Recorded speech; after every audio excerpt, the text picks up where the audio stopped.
రేవంత్ రెడ్డి ఉన్నాడు ఏం మాట్లాడిండు ఆ రోజు 2 పంటలకే ఇస్తారా రైతు బంధు 3వ పంటకి ఇయ్యడా కేసీఆర్ అని మాట్లాడిండు ఆ రోజు ఎకసెక్కాలు ఎటకారాలు మాట్లాడిండు కారాటం ఆడిండు ఇయాల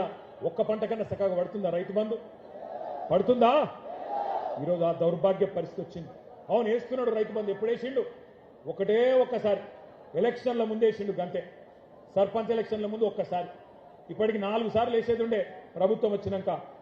ఒక్కసారి వేసిండు తప్ప మళ్ళా పత్త లేడు అందుకే ఆ రోజే చెప్పిండు కేసీఆర్ గారు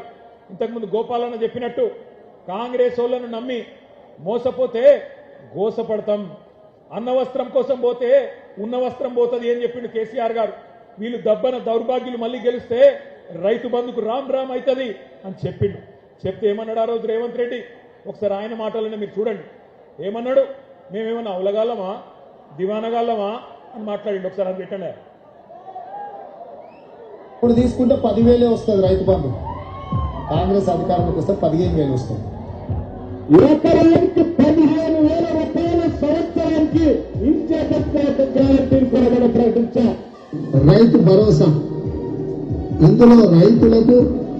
కౌలు రైతులకు సంవత్సరం